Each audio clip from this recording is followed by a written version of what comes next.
Hello and welcome to episode 59 of the Nethergreen podcast. I am your host, Bradley. I am joined, as always, every day for the rest of my life by my co-host, you. It's you. How are you today, Hector? I am doing great. Yeah? How are you? I'm good.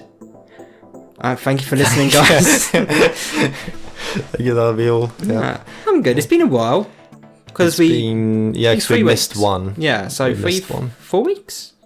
I think just 3. 3 weeks. Yeah, we missed one of the weeks. Yeah. And we were going to do it this Wednesday. Oh no, we were going to do it last Wednesday, but we ended up not doing it because Leander. No, because we watched The Dark Knight instead. Oh yeah, we watched The Dark Knight instead, which was awesome. It's an awesome movie. We'll talk about it later, but let's do the little bits first. A little catch up. How you been, man? I've been good. Yeah? I've been busy. I've been carrying on working on Career Book, as you remember. As you do.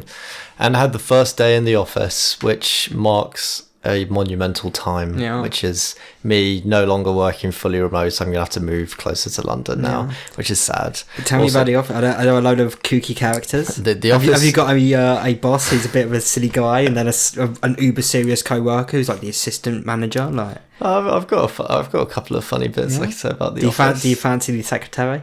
The first thing is me and I don't care. Me and Trishul.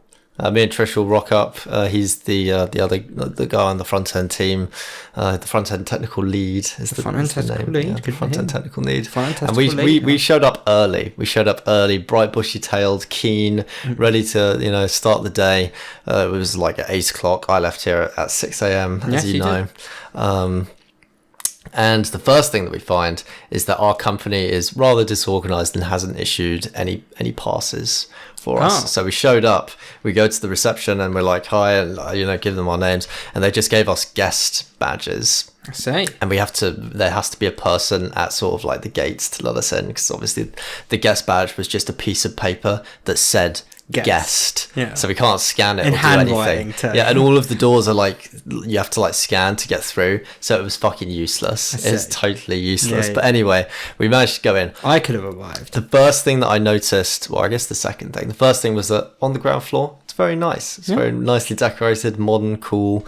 But the second thing I noticed was that, goddamn, the elevators are fast, so fast. When we went up, because we're on the 20th floor. You were all on the floor like, Jesus Christ. When we went up, unironically, it goes up to like floor 20 in like a couple of seconds, and I step out and I feel unironically a bit dizzy. Whoa. Like I could fall over. Coming down is worse, because coming down, it comes down so quickly that your ears pop like you're in a fucking aeroplane. That's mad. Which is kind of unnecessary. Is that safe? I don't know. I feel like it shouldn't be. Imagine if you're someone who's like prone to seizures and you're like, oh yeah, floor 20, cool. 8 seconds later, you're on floor 20, bleeding out of your nose. Yeah. So there's that. And then the next thing I noticed, on the ground floor that we arrived in, looks lovely.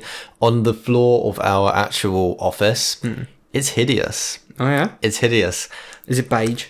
The floors are white. I knew it. The walls are white. I knew it. The doors are white. The ceiling, white. All of the furniture is white. Oh, no. Apart from in like the reception area, there's a bunch of chairs kind of by the window that's a neon green. Oh. So everything is white, and there's these neon green chairs. Imagine if everything was white, but it was just one neon green chair. And then the only other thing, in the reception, there's like a part of the reception where like the ceiling, walls and floor is made out of like glossy black plastic. Okay. Yeah. Kind of like a club. Or like a shitty like strip club or bar or something, like really cheap and tacky. And then we go into like our section of the office, and again it's just all white. Everything, the tables, the chairs and the monitors are all white. And the employees. and actually, unironically, yes, and the employees. And yeah, I mean, it feels like I'm in some sort of weird ward, like weird prison. I bet what I like to think, all of the other office floors are beautiful. Amazing. They're incredible. They've got like plants, fountains, waterfalls. All the other floors, they've all just chosen a colour. Yeah. You go to floor 15, it's red. You go to floor 10, it's blue. We just got the white one. Yeah. But yeah, kind of hideous. But you know, it is what it is. And yeah, my final impressions. Oh, well, actually, I suppose we went out for lunch together, like all the people, not all the people, but a bunch of the people from work.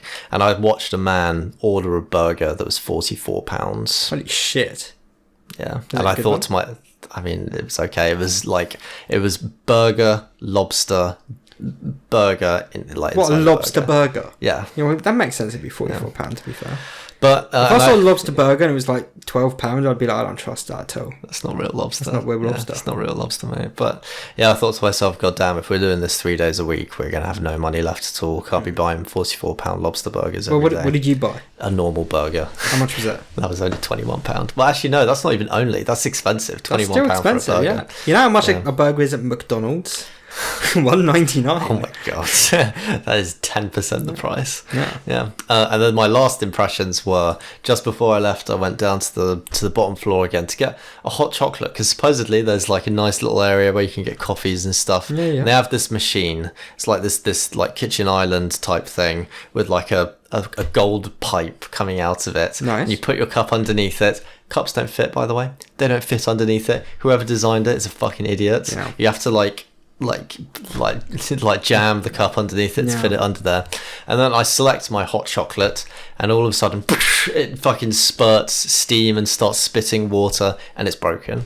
Oh. My first day in the office and I broke the fucking... Oh, you broke it? I don't know if it was me, but... It could have been you. You did nothing wrong. I know, yeah. But yeah, and then it's a trap. They want you to pay for it. And they were like, don't tell anyone it's broken. The next guy comes in and the newbies. Yeah. And then like one of the reception ladies came over to fix it and she fixed it and the hot chocolate was terrible. Did you have like a sexually charged moment with her? Like a meet cute? No, I didn't. Oh. Your life doesn't sound like the American sitcom The Office. No, it wasn't anything like that. And actually, the only other thing that happened that was like noteworthy was there's the COO at my company got very excited by like these camera crew people coming. So they'd hired some like camera people to come and film a promotional video of us being in this new office. Oh wait, you're not joking? No, I'm not joking. Oh yeah. I thought it just a reference to The Office. No, unironically, yeah. That's fun. And yeah, he was very excited and he came into the room that we were, coding in. He comes in with a hammer, bunch of nails, and he just starts fucking hammering nails into the wall and hangs up pictures on the wall, and they're all wonky. And he hasn't like properly. He sounds like a Michael Scott. And and like while like the camera people are like taking videos and photos, he's doing the whole like envisioning, and I'm thinking to myself, dude, that's actual Michael Scott, and and I'm thinking to myself, Jesus Christ. But yeah, it was an interesting first day in the office. When you got to go back? On Wednesday. Luckily only Wednesday next week, but it will be Monday, Wednesday, Friday. That's the worst. That's worse. I know. Yeah, I know. That's so much worse. It's terrible. I don't think it's going to stick around like that for too long because everyone is bound to complain. Yeah. Nobody wants that. No one wants to have to go into the office Monday, Wednesday, Friday. Not even consecutive days. Have you all considered like just small acts of rebellion? For example, not a single one of you ever flushes a toilet. Oh my god, we had a really, really cringe meeting where in the meeting the CTO is like, all right guys, the rules of the office. And he runs through some of the rules of the office. Well, and some of them are really funny. Go on. No body odor. That was a rule on the PowerPoint. He points at someone in the audience. I'm looking at you, Steve. No body odor. No smelly food. That was another rule. I thought that's a fair rule. Which is a fair rule. But also, that's subjective. That's too subjective. Someone could bring in a beautiful steak and they're like, that stinks. That stinks of shit. What else was there? He flushed the toilet? I can't remember, to be honest. It was really stupid and cringy. But we had one of those meetings where they go through all the cliche sort of rules, treat everyone with respect, don't talk, whatever, stuff like that. Did you wear a tie? I didn't wear a tie. I wore the same thing that I was wearing when I came. That orange jumper. The orange jumper. That was a nice jumper. Shirt. Yeah. So just kind of like smart casual. One guy did come in a full suit, and I felt sorry for him because no one else. That's the Dwight. Yeah, no one else showed up that smartly dressed. It was just him. I would have been wearing a waistcoat, so what does that say about even me? The CEO just came in wearing a shirt. The CEO was in slacks and a polo shirt. Yeah, but yeah, it was a fun first day. And I will be moving closer to London very soon, which means actually the location that we're going to be recording the podcast in is going to change very soon. We're going to be recording it in we're going to be recording it in my bedroom, because it's going to be a 2-bedroom. It's not going to, this one's 3 beds, so we can turn one of them into like a dedicated study. But in this new house there's just 2 bedrooms, so it will be in all of this stuff will be in my bedroom. Right. Yeah, so I don't know if it's going to be more. It probably will be a little bit more echoey because the room is going to be a lot bigger. This room's fairly small, and we've got quite a lot of like furniture and stuff, so it may be a little bit echoey. But we've got the pop filters, so maybe that'll help. Yeah. I mean, what I will say is that I feel like when you move, I should probably just take the mic immediately. Probably. Because I'm not going to be able to make it to London every 2 weeks. Not London. Outside of London, but... actually, that's a good point. For you to get to Hertford, it is actually a pain in the arse, I just realised, because you'll have to get the bus to Cambridge, let's not go too... Well, no, that's fine. Bus to Cambridge, that could be anywhere. There's loads of places. Yeah, but I was just saying, don't get more specific than that. Bus to Cambridge, but then you'd have to get 2 trains. So you'd get a train to X location, and then from there you have to get off, change onto another train, and then go to the new house. So it is a bit. It took me about an hour and 20 minutes to get there from here. Yeah, and all of that on my very limited weekends. Yeah, on my job. Okay, so actually this raises a good point. How are we going to do the podcast? Just remotely from now? Yeah, pretty much. I mean, obviously, when we do get together, we also record a live one, but just remote. Like, I'll buy a sound mixing board, and I'll take this pod on the mic stand, and I'll get out of here. You know? We can at least do cameras on, so then it's still kind of, still normal. Yeah. Well, if we're doing... Oh, no. I was going to say if we're doing virtual, we could add other people to it, but not really, because they need to have the same microphone. Yeah, or at least a good one. Yeah. Yeah. Preferably the same, so it's all standard and Preferably, perfect. But, there's only so much you can do, Yeah. What we should do is we should buy a third mic, and then every time we have a guest on, we send them the mic. They use it, and then they send it back to us. That's a good business idea. Yeah. I don't know how you'd make money from that, but I feel like... By just having people on your podcast, man. It's a good business idea if the podcast was popping. Yeah. Maybe one day it will be. Yeah. I can mic stand, so... But yeah, other than that, I went to the O2 for the first time. I've never been to the O2. Have you been to the O2? Yeah. To watch what? To see Sam. You may not have heard of Sam Fender, but he's basically like a musician. Sam Fender. He hasn't heard of Sam Fender. Holy shit! You saw Sam Fender? He's a musician that kind of does like indie rock, I guess. I know, it's Sam Fender, man. Tell me one of his songs. Oh, baby, you like the way... That one. That's old school though. He probably didn't play that one. He only plays his new music these days. Actually, it's funny you say that because he did. They're releasing a new album, but he played a couple exactly. of the new songs. That was from like 3 albums ago. It's a classic. Yeah. That was his one-hit wonder. But I gotta say, it was weird being in a stadium that big with that many people. So there's like 20... By the way, I've never been to the O2. Oh, you haven't been to the O2? Oh, I see. Well, I wish I had though. It's fucking huge. Yeah. There were 20,000 people there, and we were like on like the upstairs bits, so we could see the whole thing, and it's huge. And it was weird. Like, I don't know, maybe it's just, first gig syndrome, but I felt emotional. I felt emotional just because it was so huge. There were so many people, and I was just thinking, wow, this is amazing. You're thinking, wow, it would take a single terrorist to kill all of us. I think it would take more than a single, at least 30. That depends on how big we're talking the ammunition. Actually, that's true. If he had an atom bomb, then... he would have killed me too, Yeah. But yeah, no, it was really awesome. Like, the music was like the acoustics, that's what I meant to say. Yeah, the acoustics were really good, Yeah. which I was surprised. I was like, surely in a space this big the music's just gonna sound kind of shit, but it was pretty Well, good. they fake the acoustics by having like multiple speakers all around the thing, like perfectly angled, perfectly tuned. Yeah. And the O2, I know I've seen pictures of it, and the O2 does look like a giant tent, but it is like it's actually a giant tent. It's fabric. Yeah. I always thought it was like just a building that looked fancy, but it's actually a tent. It's actually a giant tent. Yeah, it's a which giant tent. I never knew. But yeah, it was fun. And then we met up with Alex, the guy who came to the Lake District. Oh, with us. Yeah, had a catch up. Oh, actually, I told him about our Penn Halligan's review, so he cracked up. I found that very funny. That is classic. It's just so funny. It's such a classic. But yeah, they're doing well. He's got a couple of interviews at a place he's hoping to get in. So have your fingers crossed for Alex. Fingers crossed for Alex. Yeah. Maybe he'll come on the pod one day. You know. Yeah, maybe he could come on the pod. Probably not though. Oh. I'm not against it. Just like, oh my god! Just like, we're gonna go remote soon. And it's like there's only a limited amount of time he has now. Yeah, like, man. Yeah.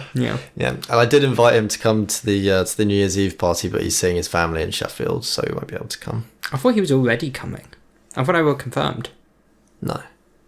Who's confirmed then? What? So the people confirmed coming for New Year's are obviously me, you, Leander. I asked Luke if he was coming tonight, and he said, "Oh, that's a good point. I can actually check now." Okay, guess we'll see. And then was complete silence. Yeah. So I don't actually know if he is coming, but he said he would check. Yeah. So I guess we'll see if Luke comes. Obviously, Leander, me, you, me, you, Leander, possibly Luke, Sammy. Actually, Sammy's coming. Yeah, is Leander coming? Leander's coming, me, you. That's good. I might not be able to make it, actually. Did Finn say he was going to be able to come? I don't know. I think he said no. I'll check. Oh no, he hates us now. It's the podcast. That's why he hates us. We're too pretentious. Yeah. He put, I don't know if we're doing anything, so I'll let you know. So I'll put, hey, let me know. Let me know now. Let me know, please, on Facebook. And yeah, no Tom. We're gonna miss Tom. No Tom. We haven't seen Tom in ages. Who else is confirmed though? Oh, who else is confirmed? A bunch of Shimong's friends. Okay. Any unknown?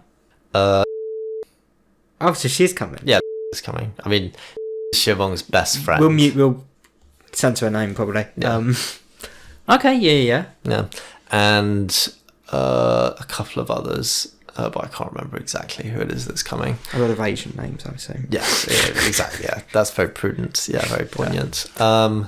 But yeah, there will be about 10, 11 people.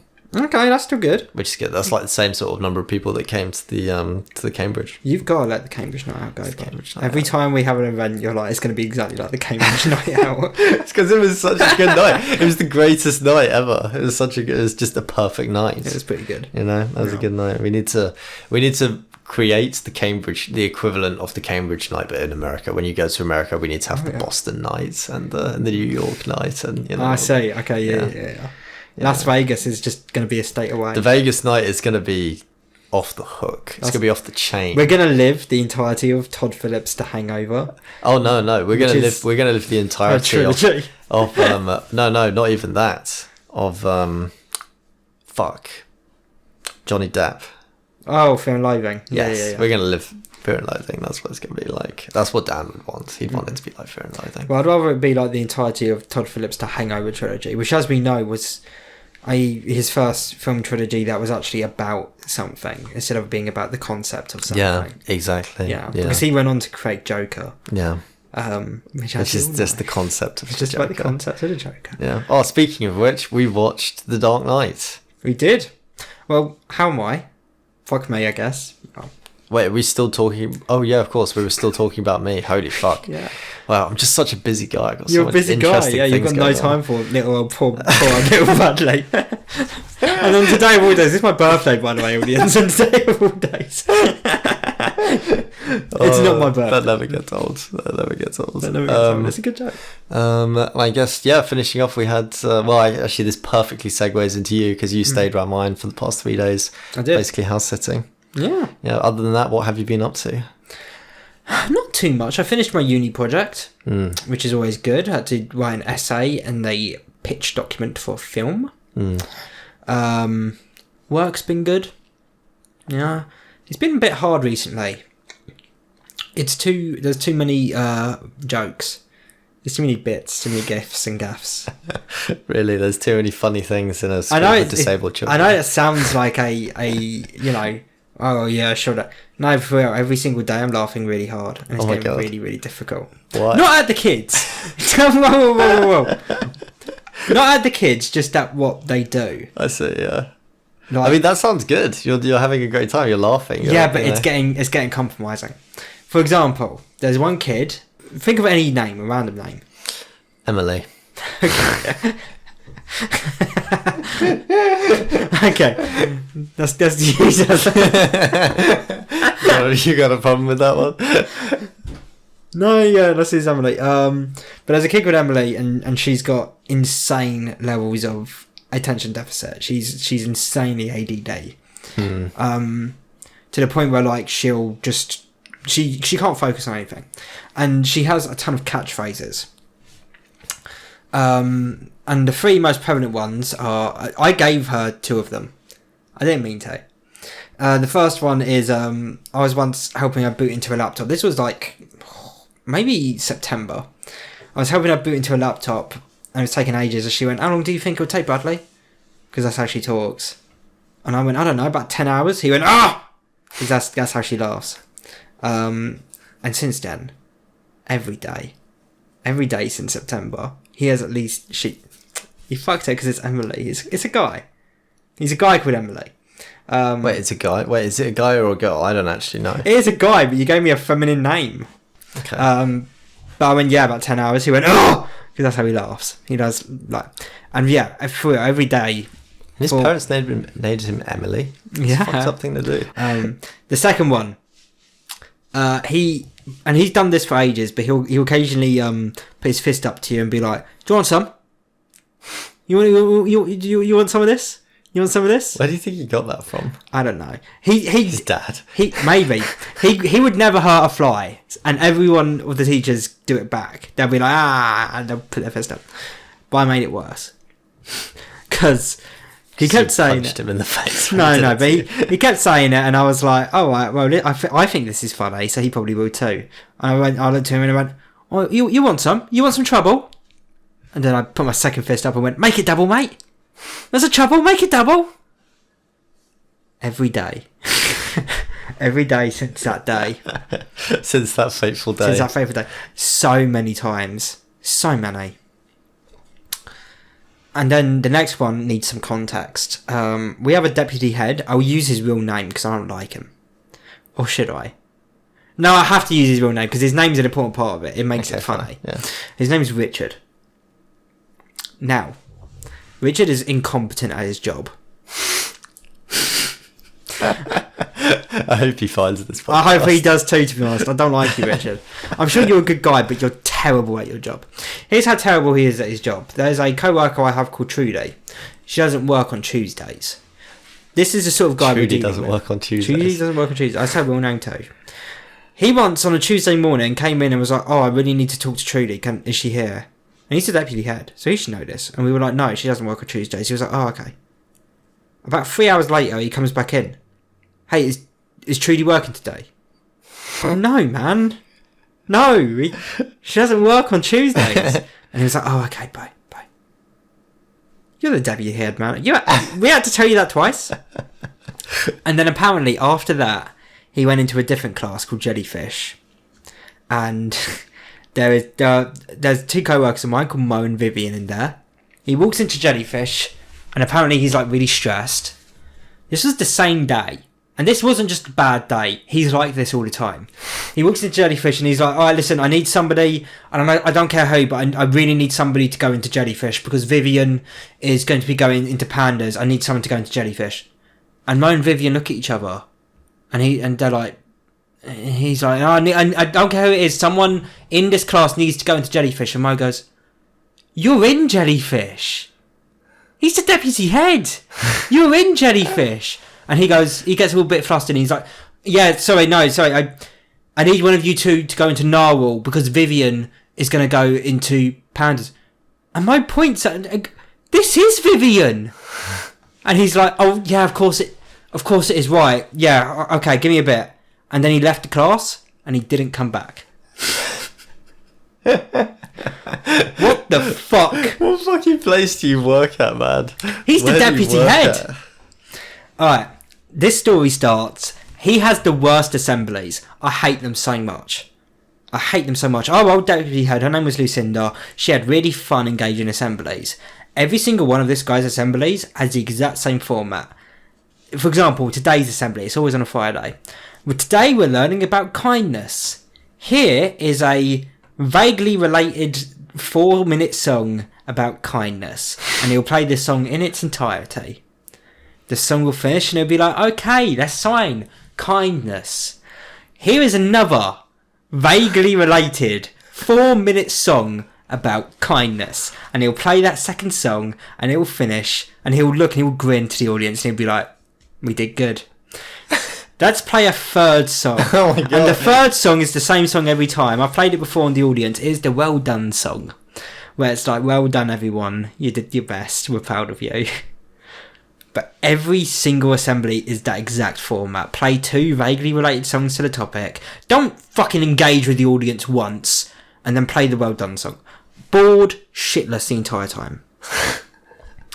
Now, a couple of weeks ago, maybe even months at this point, he did an assembly where the mic was not working, but he still insisted on using it. The mic was fat out broken, it was not working. So he's got the mic to his mouth, and he's simply shouting like, can everyone hear me okay? But he's still holding the mic. He's got the mic to his mouth. It's obviously not working. And he's just he shouts the entire assembly while still holding the mic. We get to class and me and my co-workers are basically making fun of it because it was so goddamn incompetent. Now Emily has a massive ADHD. So we're constantly going, focus Emily, and the man Emily hears us making fun of Richard and decides to go, focus Richard, focus. Goddamn man. Every single day since then, 150,000 times a day, he will shout, focus Richard. Now, I know you're thinking, that's not that bad, that's pretty funny. Here's where it gets bad. 1, it's not just him anymore. The entire goddamn class says it. 2, they... Wait, so why is he saying focus Richard? I don't get it. Because Richard needs to focus. And he does. Okay, fair enough. And he's the deputy head. Yeah. 2, they absolutely love shouting it at him. We tried to keep it a secret for as long as we could, but it could not be done. We will pass his office and they will shout as loud as they can, the entire class. Focus, Richard! Focus! It got to the point where he was talking to our teacher, Ruth, and he was like, why are your class always shouting focus at me? Do they think I am unfocused? Do they think I don't work? And she had to be like, no, it's not about you. It's just, it's really funny. Like, they think it's funny. You know, it just so happens to be you. It could have been anyone else. Isn't true. It is about him. Yeah. They're making fun of him. This, also, yeah, next point, every single one of the staff in our class, it's in all of our heads. This man is legally my boss. He has so much power over me, and I can't look at him without wanting to go, focus, Richard. Focus. Focus, Richard. That's so funny. All of us. I want to scream it at him as he walks past the classroom. It's funny, and then it's blame funny the kids. Until he ends his life because he's being bullied by all of the children. I just hope he quits. Alright, and then here's where it finally culminated. The other week, and it culminated to the point where, like, it's not even really funny anymore. Like, we got burnt out because of how funny this was during the time. Emily is outside. There's a big double door of glass. They're outside. We're sitting inside, me and the other teachers, Ruth, Sasha. And Richard starts approaching. Emily sees and is very happy. Richard approaches and tries to have a conversation with the three of us, and while he's doing that, all we're hearing is Emily banging as hard as he can against a glass door, going, "Focus, Richard! Focus! Focus, Richard!" And holy shit. I mean, like, banging. Like, I wouldn't have been, like, in a movie, it would have been the sort of banging that would have been like, "Help me! Please help me!" Like, banging as hard as he can. Oh my god, that's so funny. We're all laughing hysterically, and at this point, it's inarguable. We're laughing at him. We're not laughing with him. Ruth, the main teacher, is laughing so hard, she is in actual tears. And Richard then makes it worse. And at this point, after he said this, I had to leave. I was laughing too much. I went outside and was trying to shut up Emily. Because she's crying at him, laughing, while we're hearing this. And he goes, "Ruth, I simply cannot talk to you when you're like this." Fuck it, I had to leave. Because that made me laugh even harder. And I'm outside being like, "Emily, shut up. You got to be quiet, man. Come on now." And because he sees we're laughing, he keeps going. And then eventually, after Richard tried to talk to Ruth, Richard comes outside and Emily, like, stops. And he's like, "Did you want to say hi to me?" And Emily's just like, No, that's okay. No, nothing. And Richard's like, "Yeah, well, maybe I need to focus," because he's trying to laugh with us. We're laughing at you, Richard. Oh god. And yeah, man, that burned it for me. It's so funny. I was laughing hysterically. But now it's gotten to the point where because he still shouts it daily. He shouted it for the past week, and Richard hasn't been in this week. He's just shouting it. Oh my god. That's so funny. And I can't laugh anymore. That's hilarious. Oh, you can't laugh anymore? I can't laugh anymore. Like, I'm burnt out. Oh my god. It's like that episode from South Park where Cartman can't It laugh is. anymore. That experience, like 2 Fridays ago, blew my funny fuse. So when I hear it, I recognise how funny Focus Richard is, but I can't even laugh at it anymore. It's just like, I'm numb to it. This is the kind of kid Emily is. There was a pantomime on last week, and he spent the first 20 minutes pure heckling. Like, actually just shouting insults. Like, there was a character, it was Cinderella, there was a character called Buttons, and he was like, "Yeah, Bottoms! Bottoms! Oh, Bottoms there!" And at one point, I'm sitting next to him, he turns to me, and he very quietly goes, "Cinderella looks stupid." Cinderella looks, and I have to be like, Emily, don't shout that. That's rude, don't do that. But 20 minutes just heckling, pure heckling. And I'm laughing hysterically. Why is he allowed to be there? What do you mean? He's a great kid. Jesus Christ. He loved it. Wait, so who is it that's acting it out? It wasn't the other kids. They were like actual paid, well, probably not paid, volunteers probably, but actual people who go around to schools. But man, I love this. He's so fucking funny. But yeah, Focus Richard is like permanently burned into my brain forever. I'm going to put it in a movie one day. I told my mum that story, and she was watching I'm a Celebrity, Get Me Out of Here, and apparently there's a Richard on I'm a Celeb, because from my room I hear her shout Focus Richard at the TV. I'm not even in the room. It's a brainworm. It'll affect you too. At some point in the next couple of days, because there are Richards everywhere, you will hear the name Richard and you are going to think Focus Richard. It will happen, I promise you. Is there a Richard at work? No. You better hope you don't get one, pal. Because you will get one, and you will remember this, and you'll want to be like, Focus Richard. Oh, I gotta say, that's a lot more enjoyable than my past week at work. Yeah. I love my job. There's also another one, think of another name.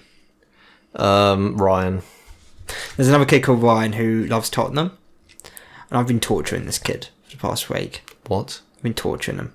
Pure torturing. I'm bullying this kid essentially. Oh my god.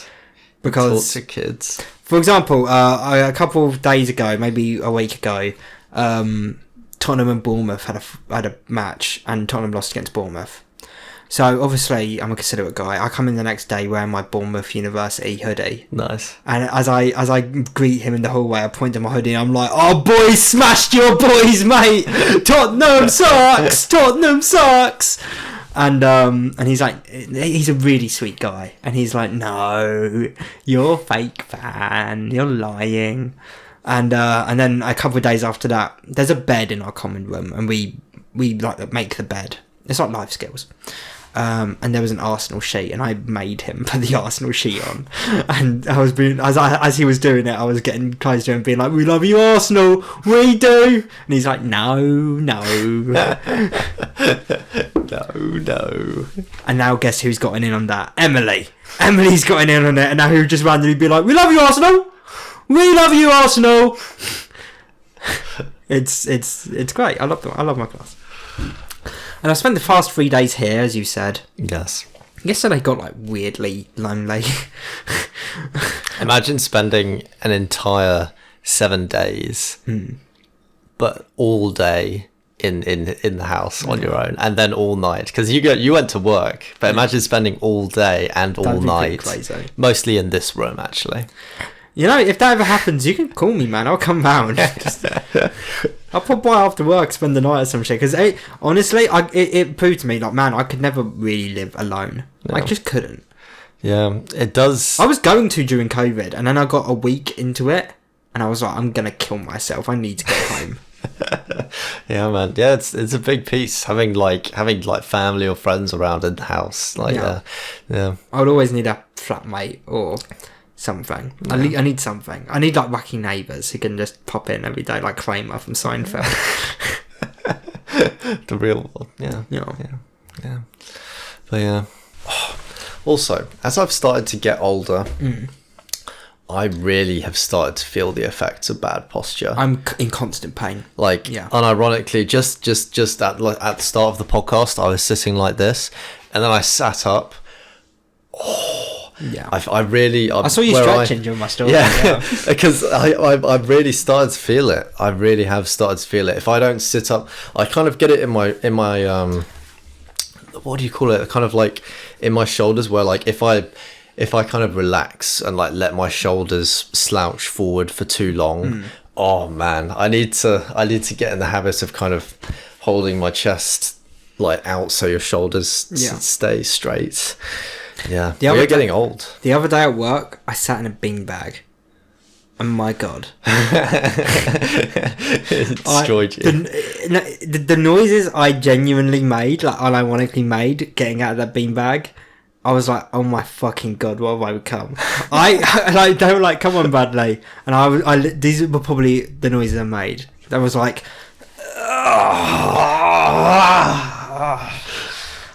and then I thought I was just like, what have I become? I feel that. I'm only 24. That. Yeah, I'm starting to get it now. There's loads of interview. Like every time I watch like an interview of like Mark Zuckerberg or like all of these people, they're always sitting like this.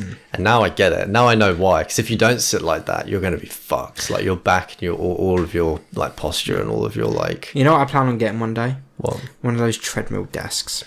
Yeah. That'd be quite cool. I at least see. I kind of want to get a standing desk. I mean, I'll always keep this desk because this desk is old. It's a family heirloom. Yeah, it's a family heirloom. But I do want to get a standing desk. But then again, standing, I feel like then you're gonna come into all sorts of new aches and pains. Yeah. So it's like you need to alternate between the two. See, I want a treadmill desk, not like as my only desk, but like say I'm writing a script. Spend a couple of hours on the treadmill. I can lose some weight. I can get healthy. I can still write my movie. You know. See, would you be able to write though while you're walking? Yeah. You wouldn't. It like That's wouldn't what the be desk shaky. Is for. Yeah, I know, but like, wouldn't you be like kind of shaky if you're like moving? Well, I'm not fucking handwriting the fucking thing. I'm on a keyboard. Oh right. Oh, okay. Yeah. Of course. Yeah. Oh. I mean, isn't that still hard? Because like, if I'm on the bus, it is a nightmare to type because your hands are kind of but a bus is different to walking, especially on a treadmill because you know it's not going to be a bumpy walk. Like you can have it be smooth to the exact speed and temperance you need. You know. Yeah. How much do those bad boys cost though? The last I checked, I don't actually think they're that expensive. I couldn't buy one now just because I'd have simply nowhere to put it. Essentially. I've got to look on Amazon. It's the first place I look for anything, actually. Even guns. I want a watch list. Standing treadmill desk. There it is. £109. No, that's just a normal treadmill. That's a desk. Hang on a second. £179. Surely you could just buy a normal treadmill and just buy a standing desk and combine them together. I mean, yeah. And maybe that'd be cheaper than buying like a fancy sort I feel like it's probably more expensive to buy a treadmill. Because like the sort of treadmill it comes with, like treadmills are bulky fucking things, aren't they? Yeah. But this is just more like skinny and small. Oh, I see. Yeah. Yeah. Also, that's something I've noticed. If you look up like treadmill on Amazon, all of the treadmills in all of the pictures is women. Women, yeah. There's no men. It's true. I'm looking for it now. Sexism. It's all fucking women. It's just arse. Yeah. Arse. Trying to clickbait you into buying it. Yeah. Yeah.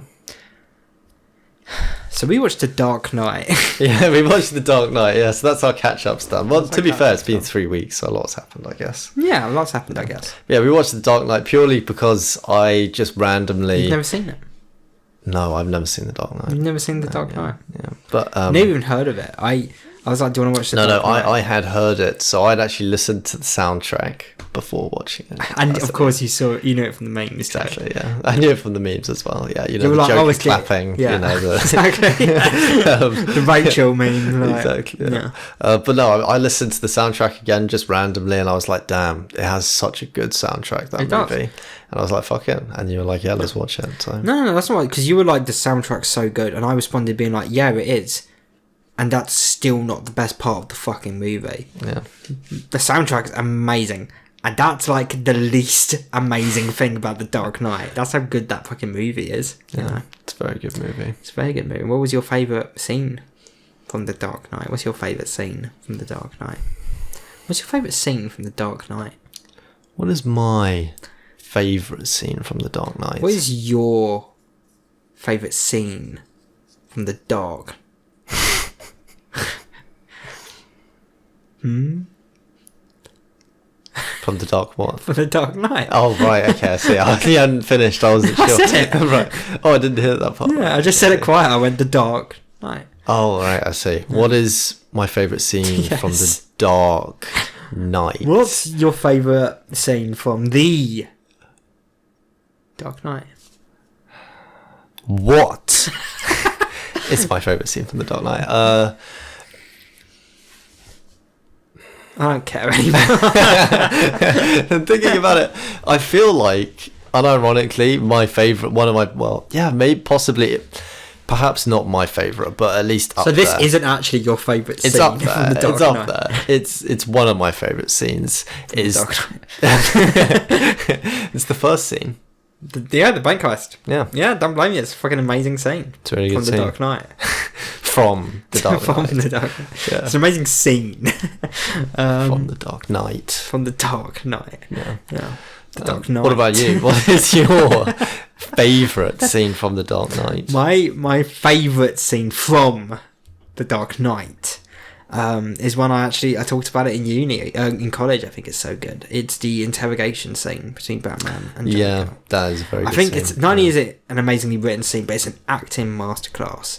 That's where he shines the most in the entire fucking movie. He really does.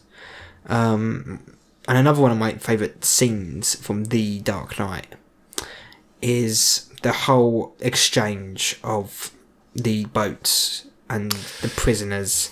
Especially that one scene with that prisoner. Where who? That one. Where who? That one prisoner. Which one? The one who was a murderer. Which one? Would you like me to physically describe this prisoner? Please. The big black guy. That one. Yeah. No, I remember that jogged my memory. Yeah. And I think that's just an amazing thing. And then not only is that scene amazing, but you have it with Joker and Batman fighting, and then the Joker's like perfect reaction to the boats not going off, of just like genuine like confusion. Yeah. Yeah. It's an amazing film. It really is. Yeah. With a lot of good scenes. From The Dark Knight. Yes.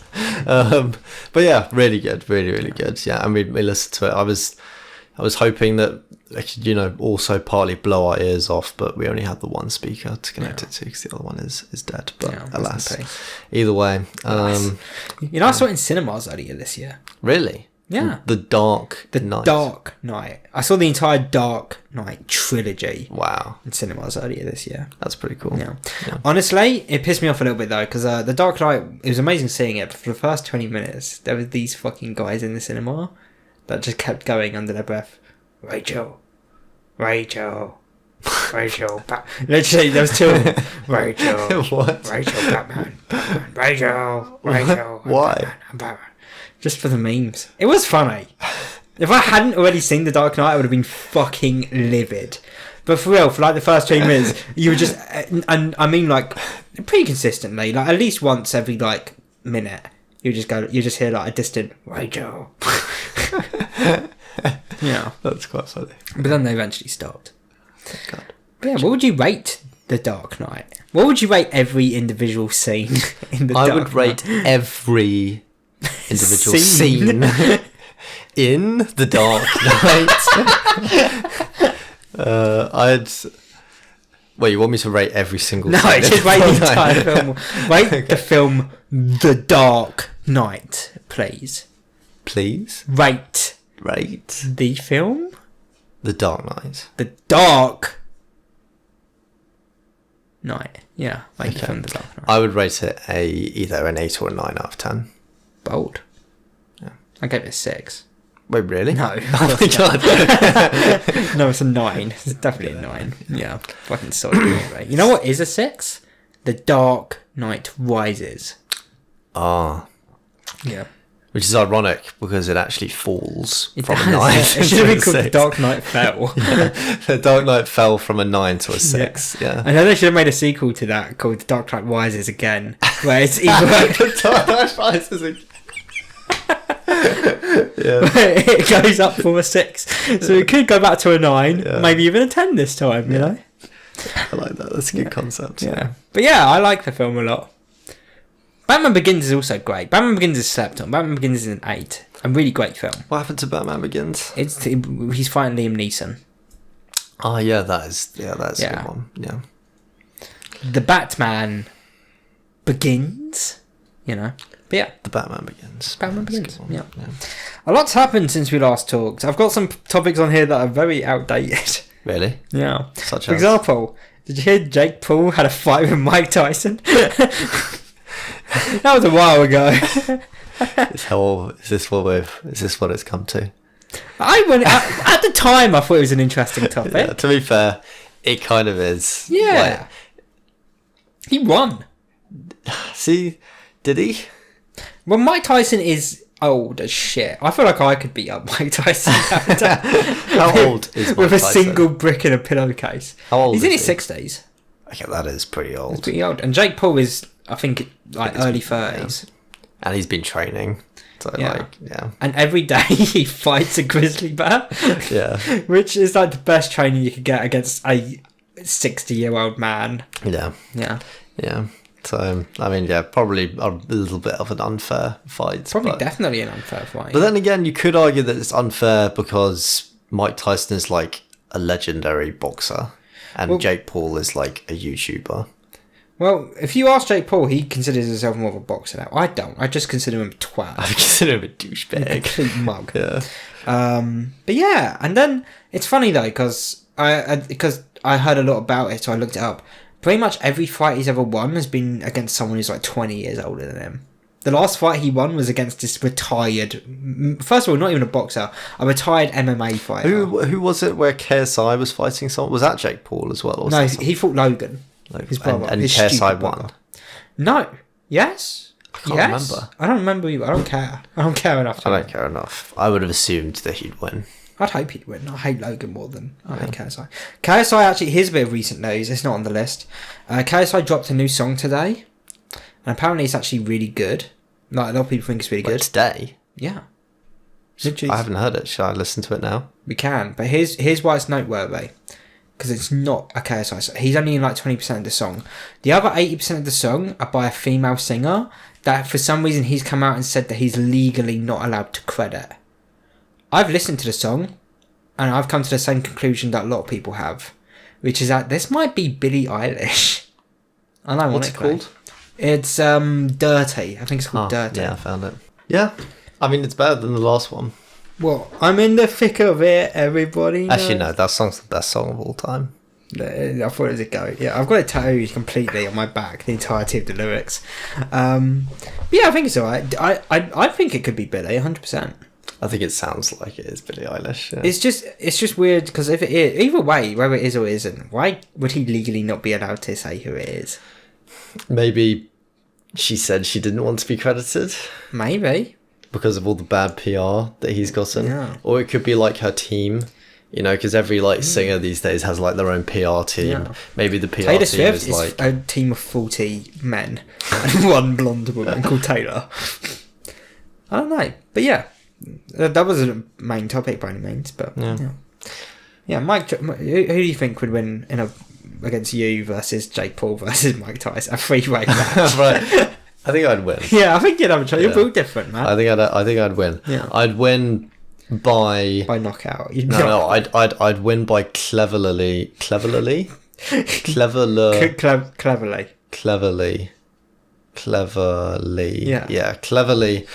pretending to be the what do you call it, like the umpire? You know what's that guy called? No, I think it's umpire.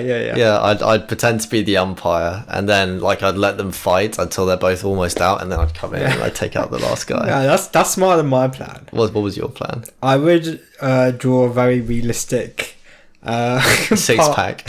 No, I would draw a very realistic path in a wall that looks like it goes down a corridor. I'd run towards the wall, and they'd be right behind me, and at a split second I would like hide behind the box, and they'd be like, "He's gone that way," and then they'd both run into the wall and knock themselves out. And they'd have little birds tweeting around their head. And I'd come out and probably curb stomp them just to make sure they're out and win. Win by default, Yeah. I've got some other topics. I've got 4 main ones, but do you want to give a topic? What topics do you have? I think I pretty much did all of my topics. That was all of your topics? The ones that I did earlier. Thank audience. Personal topics. Thank God for me, right? Hey, we're up to already 1 hour. That's right, that's mostly thanks to. This might be a long podcast. It might be a long podcast. I'm happy with that. It's been a while. Yeah. I've got 4 topics. I'm saving one of them for the last. So pick a number between 1, 2, and 3. 3. Okay. Good. Alright.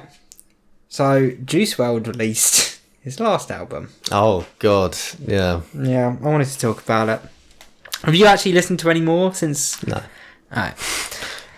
The album is called The Party Never Ends. And first of all. 2.0. Wasn't it 2.0? Yeah, The Party Never Ends 2.0, which is so dumb. They added 1 song, renamed the entire album. So now here is a list of all his albums: Goodbye and Good Riddance, Death Race for Love, Legends Never Die, Fighting Demons, and The Party Never Ends 2.0. so fucking dumb. Really dumb. First of all, the cover art is some of the worst fucking... Finley can't come. Finley can't come? Yeah, he's just messaged. What excuses he got? I think we're going to have a quiet one this year. That's what he said. He doesn't like us anymore. That's the excuse. His excuse is basically he doesn't want to come. That's what he said, yeah. He said, "Hey Bradley, thank you for the invitation." As if it's my house. Which is we really do appreciate it, but I think we're just going to have a quiet one this year. Okay. Yeah. The cover art stinks. The cover art sucks. Yeah. It's so goddamn bad.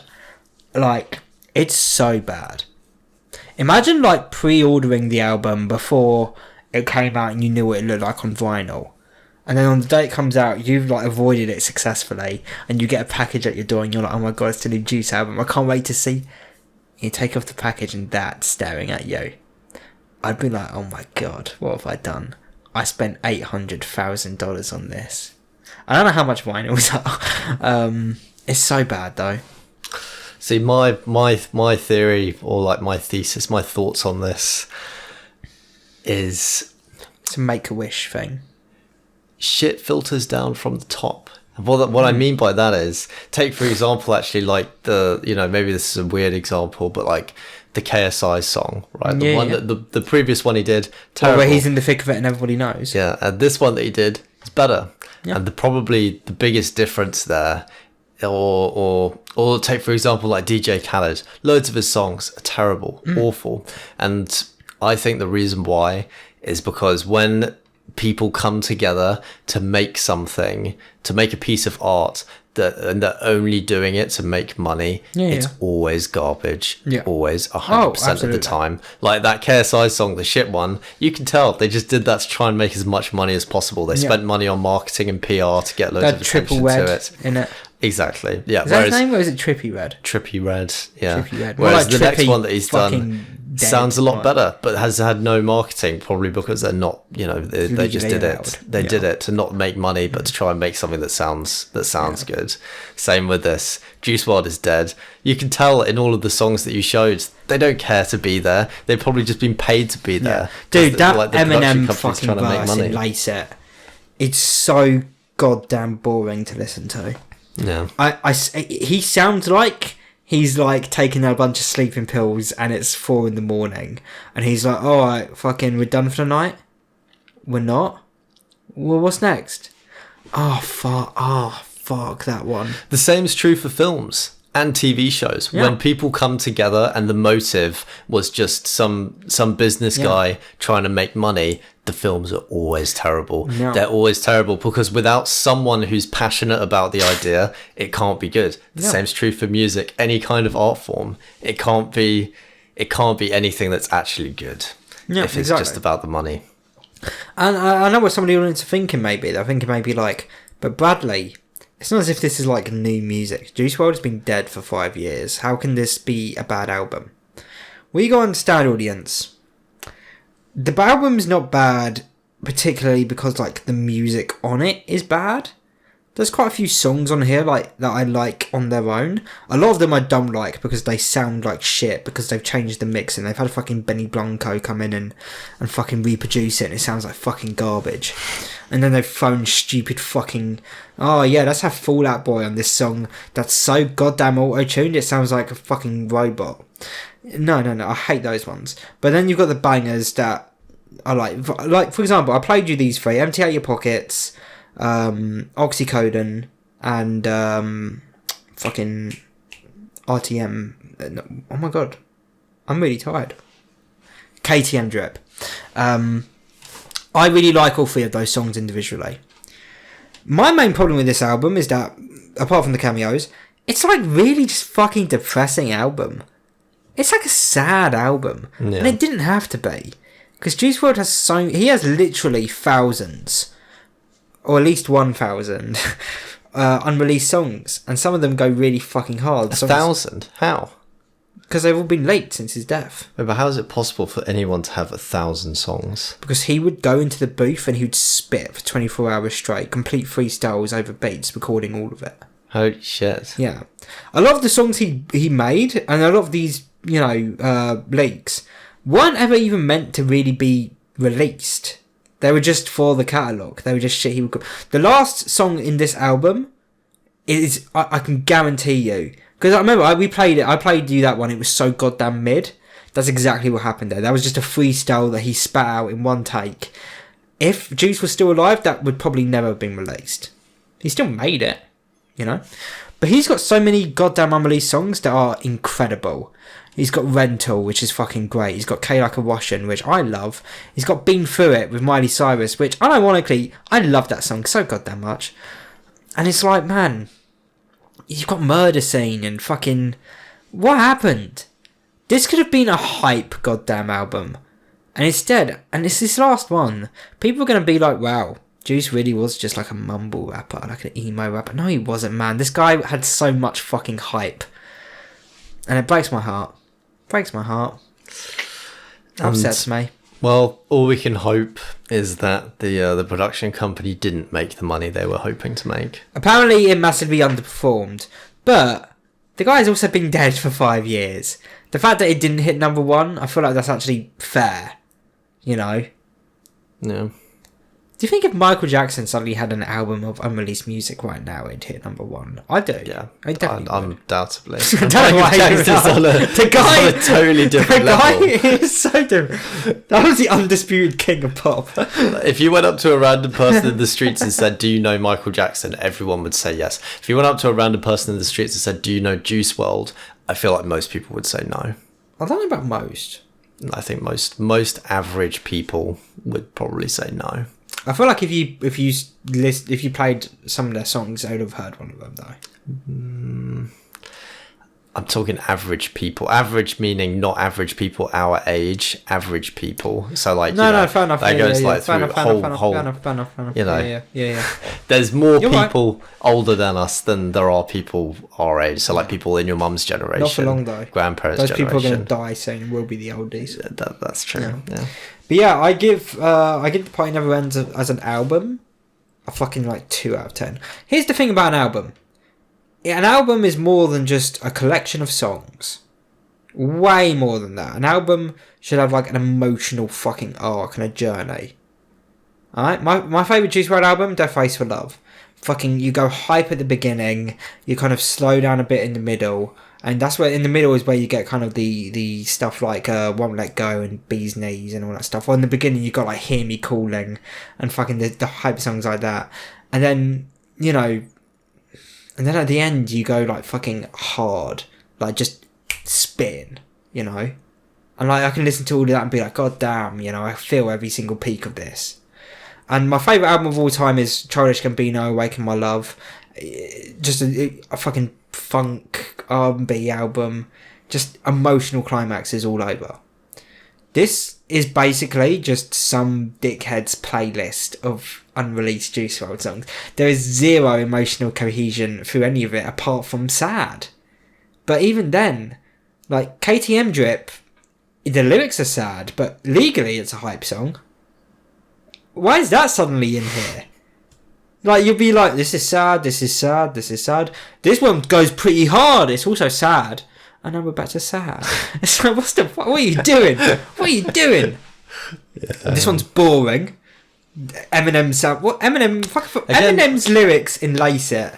I fucking hate that fucking... First of all, he's rapping so fast, and Eminem is so goddamn overhyped, by the way. The guy raps so fast that you don't know what he's saying. And most of the time, what he's saying is really fucking uninspired bullshit. His lyrics in Lace It are genuinely just like a lecture about don't do drugs, kids. Sit down and read the lyrics when they're not being spat at you at 120 words per second. Just really fucking boring lyrics. Fuck it. Yeah, I mean, this the like what you said with, like, you know, the emotional cohesion. Yeah, all of those sorts of things will get left behind in the dust when there's no passionate artist behind it and it's just a producer. Exactly. And so, yeah, in response to it, because I never want to listen to the full album again. I don't like most of the songs. I think Bad Friends sucks. Adore You sucks. Misfits is a really great song, but it was really, really badly produced. Like, I think there's a really big dip in audio quality that happens about halfway through. They ruined In the Dark. They cut like a minute of that song and they reproduced it, and now it sounds like fucking... I don't know. So I made my own version. I made my own album called Outsiders, because that was going to be his third album before he died. He announced the title was Outsiders, and Outsiders never came. So I brought it back, and I put a load of unreleased music on there. I think I made a pretty good album. I think there's, you know, an emotional, you know, it has highs, it has lows, and I think I've placed it right, you know. Disappointing. 2 out of 10. The Party Never Ends. Yeah, 2.0. That's why 2.0, yeah. That's why it's 2.0, because it's 2 out of 10. Yeah. Yeah. Alright, 1 or 2? 2. Alright, this one's a short one though. So there was a like a Comic-Con a little while ago, and a convention. I don't know if it was Comic-Con, to be fair. And Millie Gibson, who plays Ruby in Doctor Who, was her first one. The girl was 20. She was so excited, and obviously a fan touched her inappropriately. Amazing. How fucked up is that, man? That's so fucked up. Her first convention, she's 20. She meets some fat, greasy Doctor Who fan. I mean, I don't actually know the specifics, but I imagine this will happen.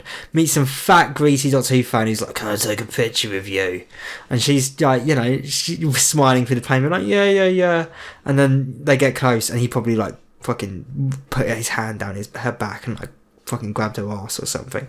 I don't know if that's what happened, but that's what I'm picturing. Yeah. And it's like, fuck you. Don't fucking do that shit, cunt. Don't fucking do that shit. That's a real shame. It's a real shame. And I hope that doesn't deter her. But it does sometimes. Jenna Coleman, who played Clara in Doctor Who, she had a really... We still don't know the specifics. We know she had like a really uncomfortable fan encounter once. I think it... From what I've heard, the rumours are, it was like someone who like knew her address. Jesus. And was like asking her like really personal shit. And after that, she didn't go to a convention for like 10 years. No. Because that was like 10 years ago. I guess it would have been like 8 years. But she did not go to a convention for fucking ages. It's fucked up. Don't do that shit, you fucking freaks. Go and take... First of all, I don't like the idea of it. I hate the idea of conventions. Sort of. I like it in theory, but I don't like the idea of the meet and greet. Oh yeah, I'm going to go to convention. I'm going to pay £400 for Matt Smith to sign my DVD, and I'm going to pay an additional £400 to say hi to him, and then in the span of 15 seconds get 10 seconds, 8 seconds, get a picture taken with him, and then I'm going to be herded out the door like a sheep so that the guy behind me can do the same. And after all of that, after interacting with him in no personal way whatsoever, paying £800, I'm going to go around being like, yeah, I've met Matt Smith.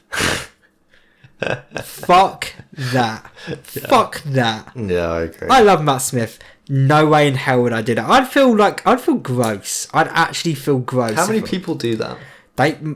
Some actors make most of their money through conventions. Really? Yeah. That's why a lot of bit players... That's why like Supernatural was a great example of this in the US. There were some people who would go on to Supernatural for like 3 episodes, just so for the rest of their careers, essentially, they could just go to conventions as him. Because someone, a huge Supernatural fan, will pay. They'll pay money for that, even if it's not that much. Cameo is a good example of that. Cameo is basically just an internet version of a convention. James Buckley, who played Jay in The Inbetweeners, has made most of his money through Cameo. He was the first Cameo millionaire. Wait, well, oh, Cameo, that's the one where you pay someone to send you a video message, which is the same thing. It's the same principle. Yeah. Oh yeah, I got a video message from Jay from The Inbetweeners. I had to pay him £300 for it, and I wrote out everything he said. It wasn't personal in the slightest, and he mispronounced my name. But I feel good. Like, fuck off, you. It's so gross. It's fucking gross. Hate conventions. I mean, it's sad, but people do that. They do. What do you think? And don't be wrong, if I became rich and famous, fans? I'd 100% start going to conventions and getting people to pay to meet me. True. But I mean, yeah, like OnlyFans. It is. Even more sad. Even more sad. It is. You're not, because guess what? I've met Matt Smith and I didn't even do a cum. I really wanted to do a cum and I didn't even get to do a cum. Yeah. You know? Oh, God. Yeah. People are just so... I don't know. I have problems with people who like... Because celebrity culture is so goddamn parasocial. I would be happy... Like, I've set myself a thing, which is why... And when we met Michelle Brazier, this was a good example. Because we went back to take a selfie, but... I didn't like need to, or even necessarily want to. It was just like, well, she said we could, so I might as well.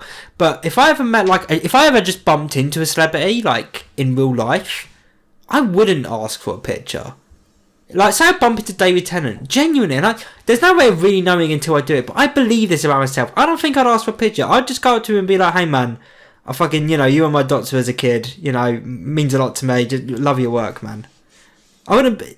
The idea of meeting a celebrity, the first thing you do is like get out your phone and be like, hey, can we take a selfie? Fucking hell. Or like oh, it kind of like you're like demeaning yourself. Yeah. Right. Or like, hey, David Tennant's in a play. I'm going to wait outside to say the stage door with 50 other people for 4 hours waiting to see if he comes out to go to his car so that he can sign this headshot that I printed out. It's so goddamn demeaning. It genuinely, the idea of that sort of culture grosses the hell out of me. I couldn't do it. Yeah. Couldn't do it. Gross. Not me. Yeah. Yeah. And again, with Michelle, I think I didn't have a problem with us doing it because she said, she was like, I'm in the foyer. That's how cool she was. She was in the foyer. Most stand-up comedians would have left out the back door, got in a car immediately and drove home. But no, she hung around. So I was like, yeah, might as well. She said we could. But like, say Auntie Donna, for example, we went to their show. If we just bumped into them in the train station afterwards, I wouldn't have been like, hey, can we have... I'd have been like, hey, man, that was a great show. That was a great show, Mark. Because that's another issue I have with it. I feel like it started out where, like, you take a picture to, like, prove you met them. Fuck you. I shouldn't need to prove it. If I'm like, I met David Tennant, and you're like, I don't believe you, where's the picture? I don't give a fuck what you believe, man. Fuck you. Who the fuck cares what you believe? You know who I've met? I've met 2 celebrities in my entire life when I was really young. Apparently I met Adele once. I don't remember that. But I did meet Danny Dyer. I remember that. If me and Leander bumped into Jontron in London. Exactly. Yeah. Now imagine if you told me that and I went, I don't believe you. Yeah. Like, did you take a selfie? No selfie? I think... Who the fuck cares what I think, Callum? Who the fuck cares? Callum once ran into Deji at a petrol station. Really? Yeah. Guess what I didn't ask? I didn't go, did you take a selfie? Huh? Did he say anything to him? Well, he recognised him, and I don't know if he said anything to him. I would have. I would have been like, hey, Deji. Your brother's a cunt. You're a cunt. I would have been there. Yeah. Joe met Tomska at a Comic-Con though, and they did get a picture together, and it's like, well, that's fucking cheap. I'd rather meet him at like a pub and just like, hey Tom, can I buy you a drink? I like your fucking work, man. Yeah. I bet Tomska's kind of a cool guy. Oh, I bet he's a fucking... Oh wait, but isn't he really woke? No. I mean, he's Who is the one that's really woke? I'm sure we talked about it recently. Really woke? Yeah. Who? Wait, is it not Tomska? I'm sure it is Tomska. I'm sure we were talking about it in the VC the other day. I don't remember talking about Tomska in the VC recently. It might have been Luke then. But yeah, he's like super woke now. Well, it's not that he's woke. He's just not like anti-woke, if that makes sense. Like, he's not specific... I mean, well, it depends what you define as woke. Is simply not making jokes about gay and trans people woke? Or is it just he doesn't find that funny and his comedy comes from other sources? You know? Yeah. Like, he's not going out and, you know... I don't know. I wouldn't consider him a woke comic by any means. It's not like that guy who had that viral stand-up set where he was like... You know... Oh, who was that guy? He had a set where his joke was like, he saw a trans model and he was like, she's really hot.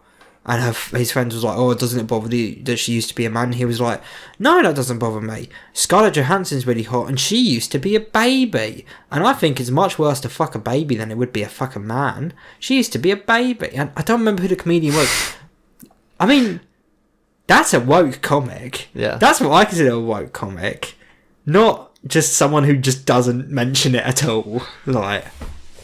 But some woke comics are really funny. James Acaster is one of my favourite comedians ever, and he's legally woke. He has jokes about like transphobes, not trans people, but transphobes and shit. But he's a fucking really funny guy, and I don't even disagree with him. I'm not woke, but I'm kind of sick of that. I'm kind of sick of that thing. Just fucking let them live. Let people don't kill the trans people. Woke, cancel. Oh, Dan would be all over you if he heard you saying that. No, but I think Dan would agree. Do you agree? Don't kill them. If you see a trans person in the street, don't go and smash their head into a fucking wall. Just leave them alone. Yeah. No, is that woke to say? I don't know. If you see a trans woman in the street, don't stab her. Don't fucking stab her and threaten to kill her and rape her. Don't do it. It's as simple as that. Yeah. No, I think maybe Tomska posts like a lot of woke stuff on Twitter or something. Maybe that's possible. Yeah. I guess I don't think I follow him. I don't know. I probably do, to be honest. A lot of people spend too much time on Twitter. Yeah, I don't. Get off of Twitter. Stop posting things on Twitter. Do things in the real world. Stop it. Don't do that. I seriously, I hate Twitter. Yeah. Let me prove this to you.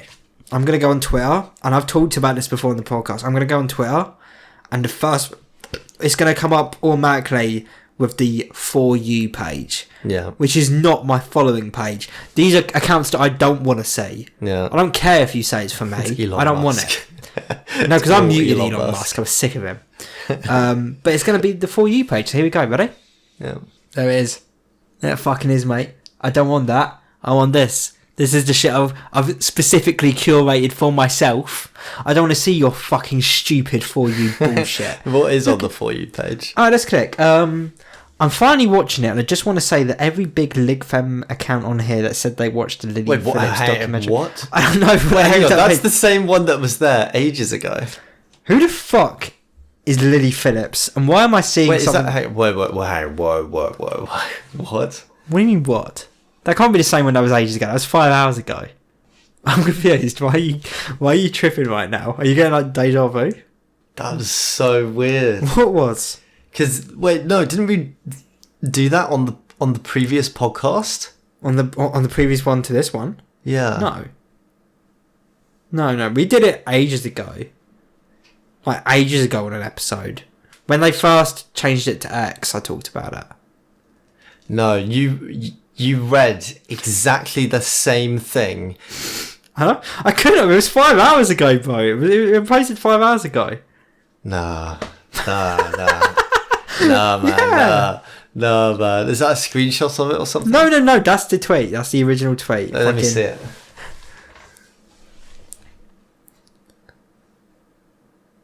I don't recall ever seeing that before.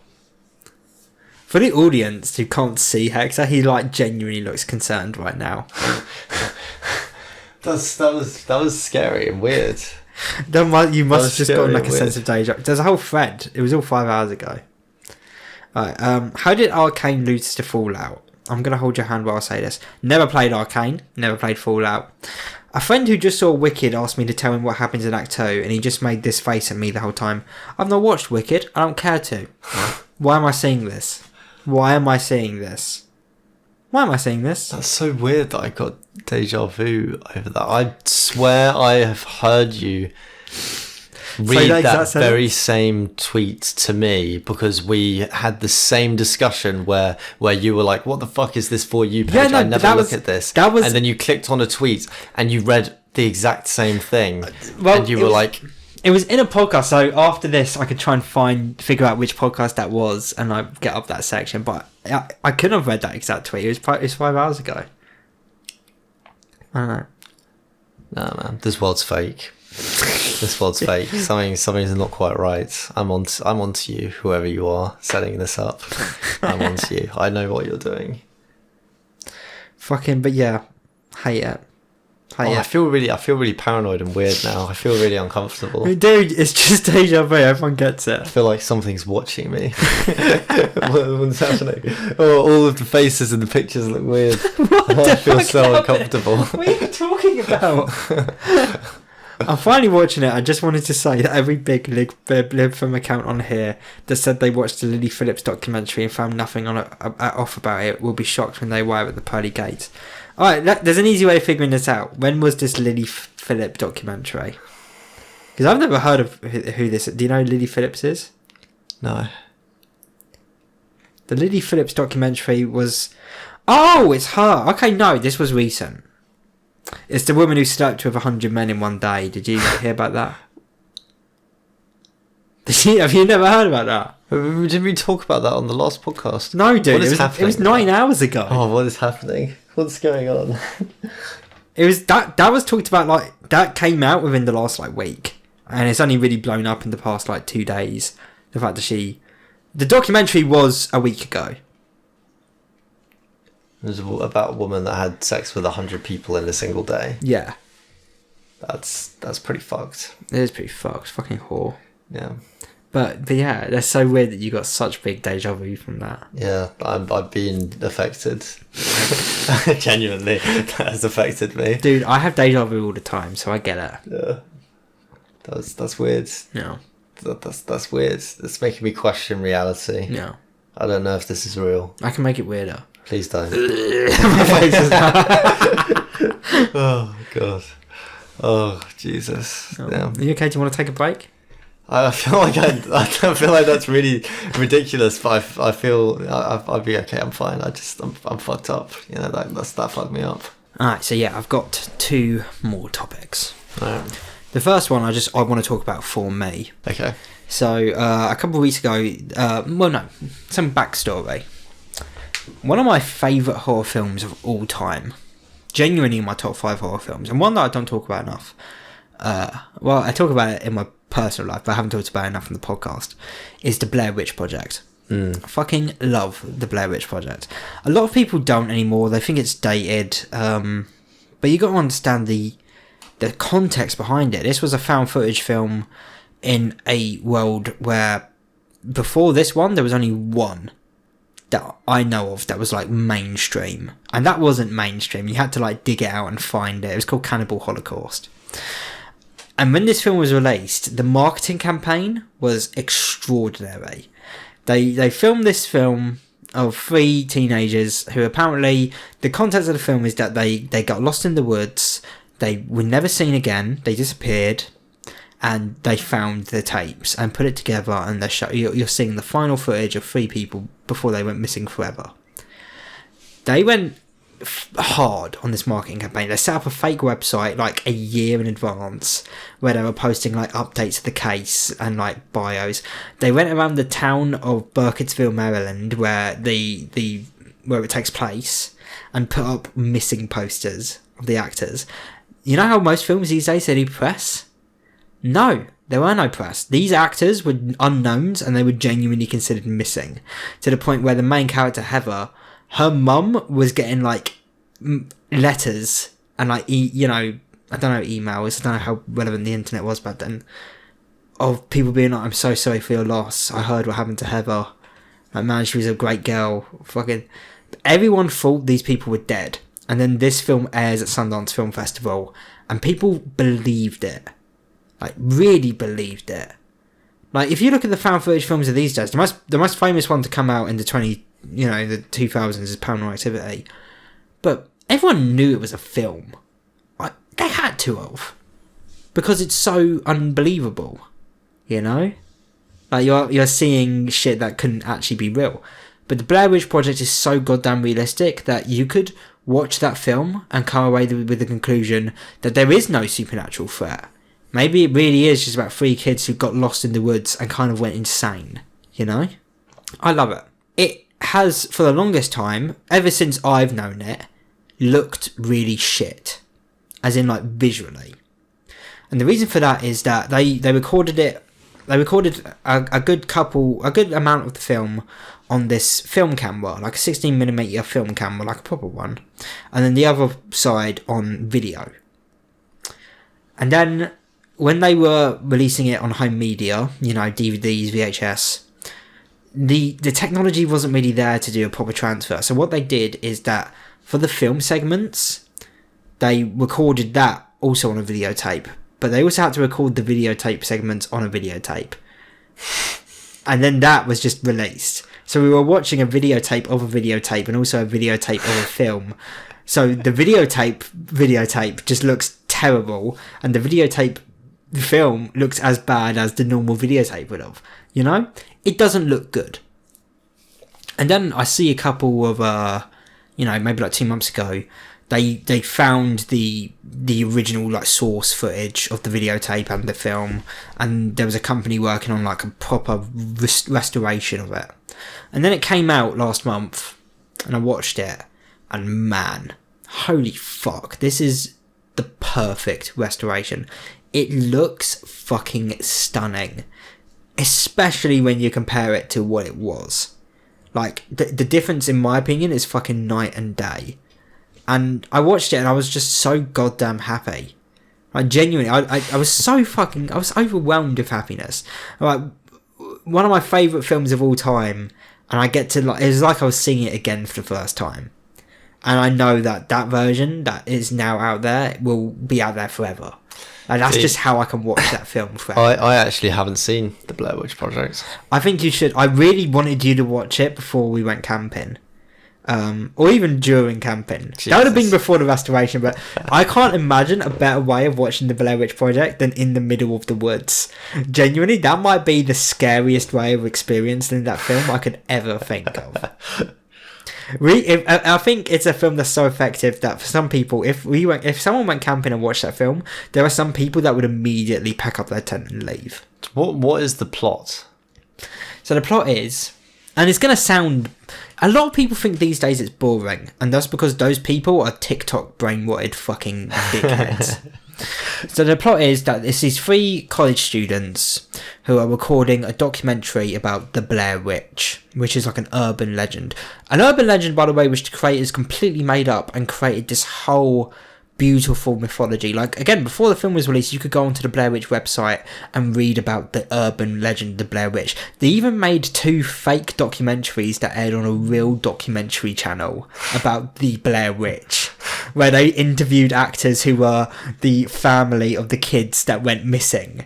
Yeah. Like, they went so goddamn deep into it. It was genius.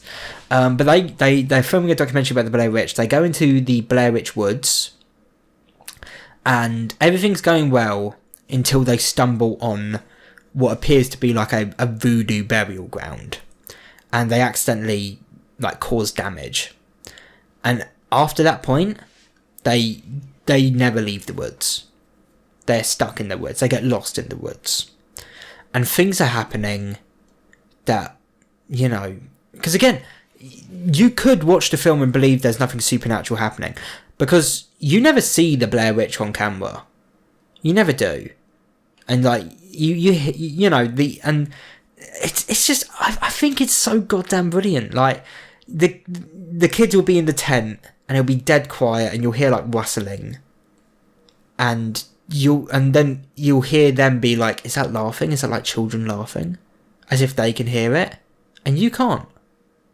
You can't hear it. And it's like, well, they can hear it. So what's happening?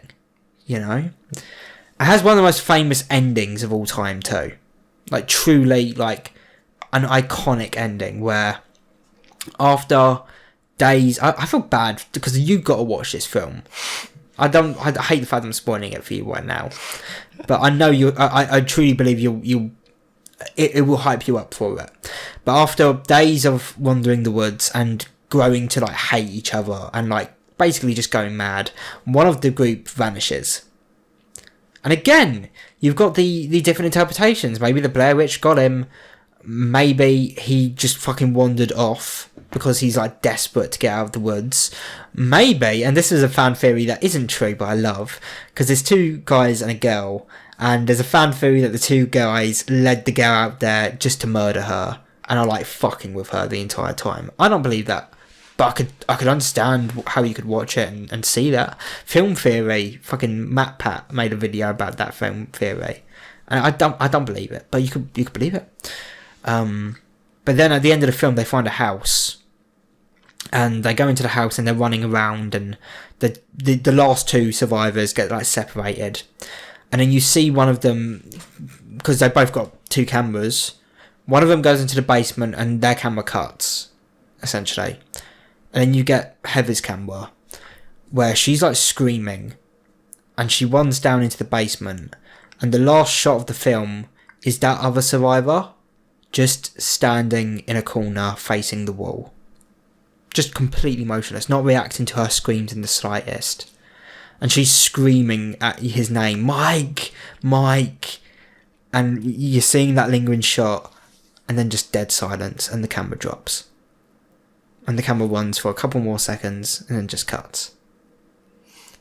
It's perfect. The perfect goddamn ending. I love it so much. And I just wanted the world to know how happy I am with this restoration. It's such a beautiful goddamn movie. And again, the success of it is incredible. At the time, it was made for around $35,000, which with what's it called? Inflation? Yeah. It's probably more like, I think it said on the Wikipedia, it's probably more like around $100,000, which seems like a lot. Yeah. But at that time, it was made for $35,000 and it made over 300 million. That's fucking incredible. It's not a bad return. That's not a bad return. And that's one of the films that, there are some films out there that, like, inspire me. That's one of them. That film inspired the hell out of me when I first watched it. Love that film. We'll watch that film at some point. Yeah. And then we're going to go camping in the woods. Oh, God. Yeah. Yeah. Love it. But yeah. And then the final topic, which we can talk about weekly, because you might as well watch the rest of it with me too. Why not? Is Dexter has got a new prequel show. And what I actually think is a really good reason for you to watch it too is that I'm watching it as someone who loves Dexter, and this will kind of be like your first experience with Dexter. You've watched a couple of episodes of season 4. You've maybe watched 3 episodes of Dexter in your entire life, and that was years ago. So you're coming into this from like a really fresh perspective. We watched more than 3. I think we watched like 5 or 6 episodes. No. Really? No. Yeah, we watched like 3. Really? I know season 4 of Dexter like the back of my hand. I'm telling you, we only watched 3. Definitely. Oh. Yeah. I remember seeing like a building and some lady or some dude jumping out of it. Yeah, that's like episode 3. Is that okay? Yeah. But yeah, fucking, I love Dexter. Oh, in a car crash. The car crash is end of episode 1. Yeah. Season 4 of Dexter, in my opinion, audience, and I've had this opinion for fucking years and years and years, I think season 4 of Dexter is the best individual season of television ever made. Again, it's like an album. The emotional journey of that season, the highs and the lows, it's perfect. I could not picture. I'm thinking of seasons now. I'm sure people have their opinions, like, oh, fucking Breaking Bad season 5, Better Call Saul season 6, The Wire season whatever. I've never actually seen The Wire. Like, I'm sure people have their own opinions on like a perfect season of television. For me, it's Dexter season 4. I'm a writer. Nah, I can't. I would never. I can never touch the height of Dexter season 4. It's too good. It's too good. But yeah, and now they've released a prequel called Dexter Original Sin. I don't like the title. They should have called it Dexter First Blood, but they couldn't have because they already made a weird little animated prequel called that.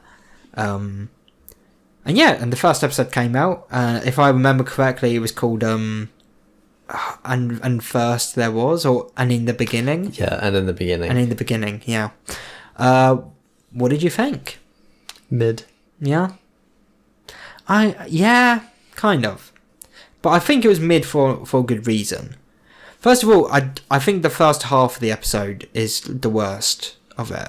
Yeah. Because they just have to kind of rush a load of development. Yeah. I mean, but to be fair, I feel like in a lot of shows, that's how it is. Yeah. Because they've got to intro like a bunch of characters and stuff, and maybe there's not a super great, like easily, not a super great way of doing that. Yeah. First of all, I want to talk about the actual introduction to the episode, which is because the last time we saw Dexter in Dexter New Blood, he gets shot by his son and he's bleeding out on the snow.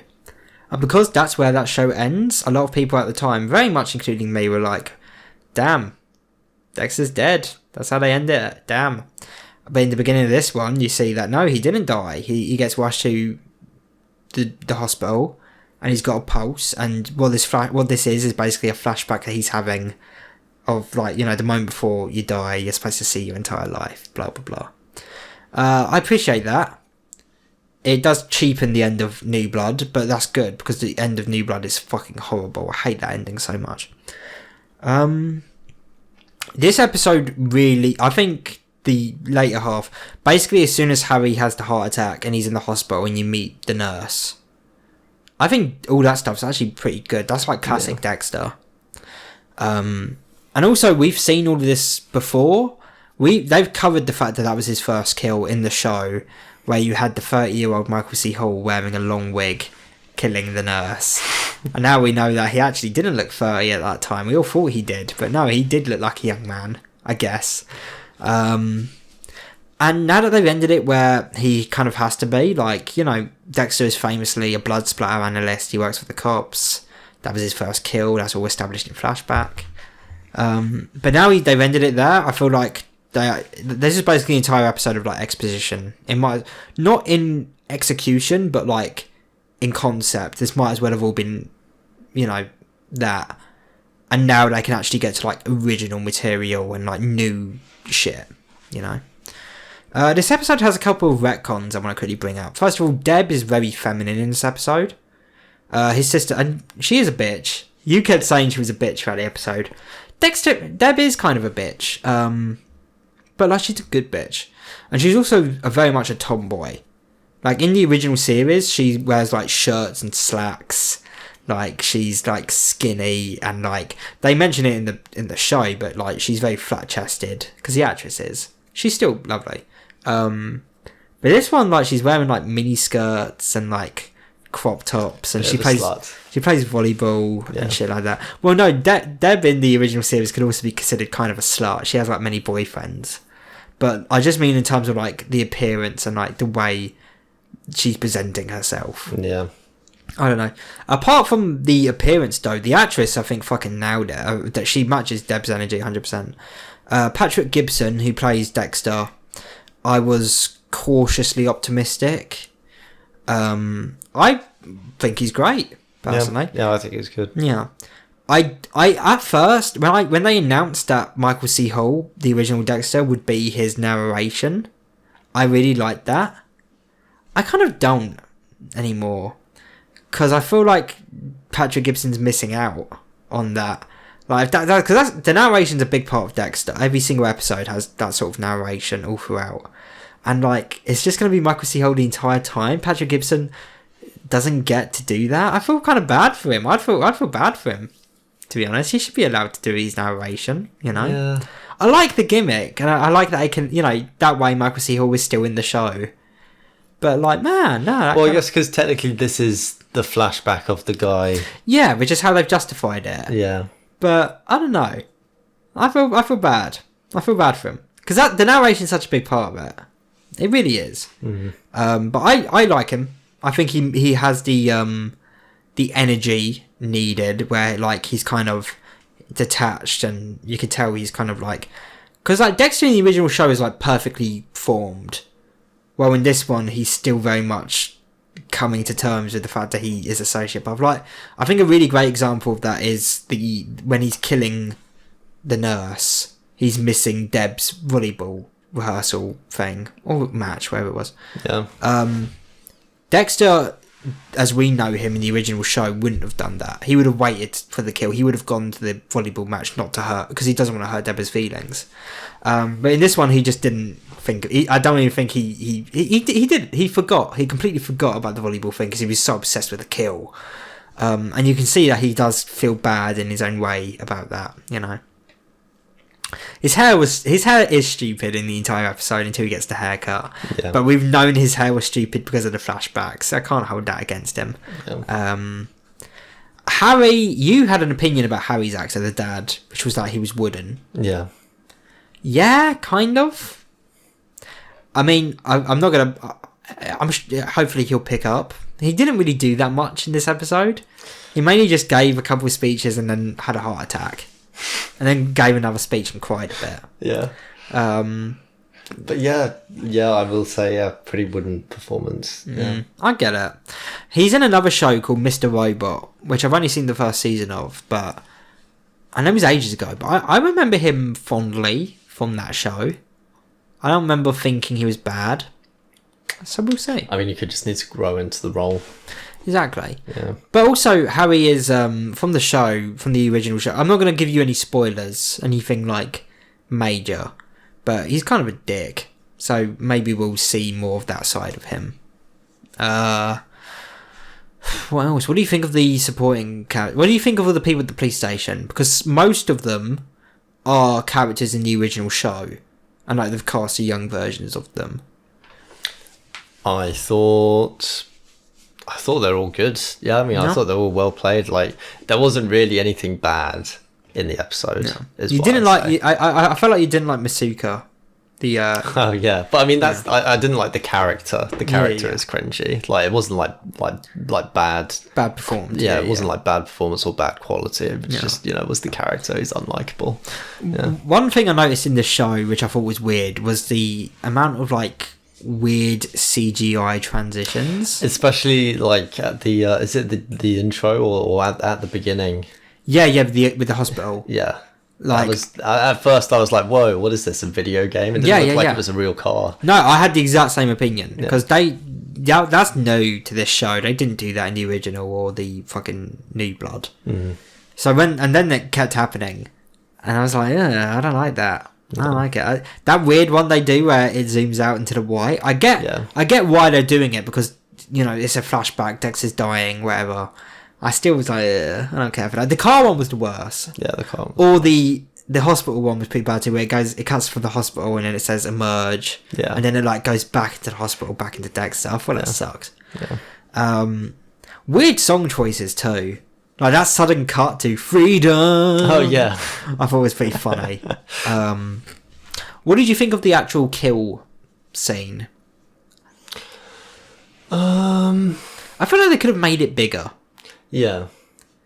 Like, considering it is his first kill, they could have done more with it. I was kind of thinking that, it was kind of not necessarily short, but kind of like it didn't have the impact it should have. Yeah. And maybe that's because they're catering it to fans of the original who obviously know where it's going. But as a new viewer, I could totally see it not having the impact. Yeah. I mean, it did like it was kind of shot and played like a rather casual scene. Yeah. Yeah, 100%. Which like from the story seemed like it wasn't, because there were loads of times even in the dialogue where they say, wow, this is a really big moment, it's my first kill. Hilariously, they do a better job of showing the kill in the flashbacks in the original show with 30-year-old Michael C. Hall in the wig. Like it has more impact in the original show. I don't know, I feel like it's because they really wanted to do the shit they knew they had to do so they can get to the original stuff, and I get that, but at the same time it does kind of weaken the episode a bit. Overall, I mean, you've said it was mid, but I really do believe there'll be really good stuff coming where they can get into like new territory and establish like new enemies and all that shit. Like we've known about the nurse for years, Are you excited to watch more? I'm excited to watch more. Yeah. I think I don't know how many episodes there'll be actually. It'll be between 10 and 12 probably, I'm guessing. Actually, it is a good comparison. Put it this way, I've enjoyed every episode that we've watched so far of Mr. Inbetween more than that episode. Yeah. So have I, actually. Yeah. Should we quickly talk about Mr. Inbetween? I mean, why not? We could review the first season. We just finished the first season. Oh, yeah, we just finished. Yeah, we finished. Yeah. Yeah. So I guess first of all, my introduction to this show was watching our good friend Sammy. He was streaming it on Discord, and I just joined watching it, and he was halfway through an episode 3, and so I join at the scene where like they're like shooting like some fat guy in a basement, and that was my intro to it. But we rewatched the first couple of episodes, and I mean, they're good. They're also good. I really like it. I think the show's really good. I think it's fun. I think it's also got some really good like episodes. I think the storytelling is really good. I think overall it's just really good. It's really good quality. Show. But you are lying. Your first exposure to that show was not watching it on Discord with Sammy. Your first exposure to that show, I'm 100% positive, was the same as mine, which is seeing that clip. No, see, that's the thing. I hadn't seen any clips of it anywhere before. Then how did you know it was on Facebook? What do you mean? How did you know? Because that clip of where he's walking with his daughter and the guy walks in and drops the ice cream. Because every single person apart from me who's joined and watched it in Discord had been like, "Oh, it's that show." Oh, and okay. I've been like, "What?" But you actually didn't. But know I haven't seen it. Yeah. Okay, well that was my first exposure to the show. Yeah, seeing that clip. I haven't seen it. And also some other clips. I'd seen the clip where, in the first episode, he's like, I'm gonna go see your kids. I'm not the guy who wants the money. I'm the guy to make you feel bad about the fact that he didn't pay. I'd seen that clip before. Yeah. but I didn't know where it was from. Yeah. Until I saw posters and shit. Yeah. Really good show. I love a lot of Australian shows. Auntie Donna, obviously amazing. There's a show called Irreverent, which I watched because Broden's in it, but he's not a big part in it, and I still watch because it's a really cool show about this fucking kind of scumbag con man who is basically putting himself in witness protection because he's on the run from some crooks, and he poses as a priest in a small town, and he just gets involved in like drama and like crime and shit. Yeah, you were telling me about it. It's a really good show. I like Australians, you know. I definitely can't wait. I'm looking forward to watching the final 2 seasons. And once we finish those, we might as well watch the movie that happened. Yeah, we should do. Yeah, we should do. But yeah, the next season is also really good. There's some episodes that get kind of dark. Yeah, I'm looking forward to that. Yeah, they get kind of dark. There's some pretty powerful scenes in this. I think the character Mr. Inbetween, right? He's a very good character. Like he's like a perfect anti-hero. Where like, and we were saying that as a meme, but unironically, the guy's a top bloke. He is a top. He's a really top bloke. He's the kind of guy you definitely want to be your friend. Yeah. And like, I'd totally go for a drink with this guy. Yeah. But also, he's doing some really evil shit. Some really fucked up shit. Really fucked up shit. It just shows the duality of man. It does. You know. Yeah, it does. Yeah. But yeah, as a first season, well, I really liked that. But at the same time, I think this for a lot of sitcoms, especially ones that are like only 22-minute episodes. 6 episodes wasn't really long enough. I can't rate it as like a great season, but those were 6 really good episodes. But it doesn't. It almost doesn't feel like the season's over. It didn't feel like the end of the season. Yeah. You know. Yeah. But what would you rate it? The 6 episodes we've seen so far, I'd rate it pretty highly, to be fair. I'd give it like an 8 out of 10. I think they were really fucking good. 8 out of 10. It is really good. Really great, and I can't wait to watch the rest. Yeah. But Dexter, I would rate that episode probably like a 6 or a 7 out of 10. Maybe like a 6. I'd probably give it a 6 too, yeah. But I think it did, from my perspective at least, it did everything it needed to get out of the way right here, right now. Yeah. And we will move on to higher highs, hopefully, with the next episode.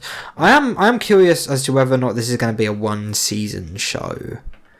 I guess it depends. I mean, we'll see, obviously, but only because of the framework they've done of Dexter being in this, you know, seeing it. It's a flashback. Because next year, there's going to be another Dexter show with Michael C. Hall, which is going to be set after that. Yeah, which makes me think, like, okay, well, can they have that, but also continue the prequel when it's all supposed to be a flashback? They can't, right? There's no way they do that. Yeah. Because that would just get really confusing. Yeah. Like, oh yeah, we're in season 4 of New Dexter. There's no way anyone would have them running both of them at the same time. You never know, right? Or maybe they do like 1 season of original, 1 season of revival. But then it still gets confusing because it's like, okay, so Dexter, it's called Dexter Resurrection, this new show, by the way. Okay, so on season 3 of Dexter Resurrection and season 3 of Original Sin, but all of Original Sin takes place before Dexter, Dexter New Blood, and Dexter Resurrection, but it actually takes place in between Dexter New Blood and Dexter Resurrection,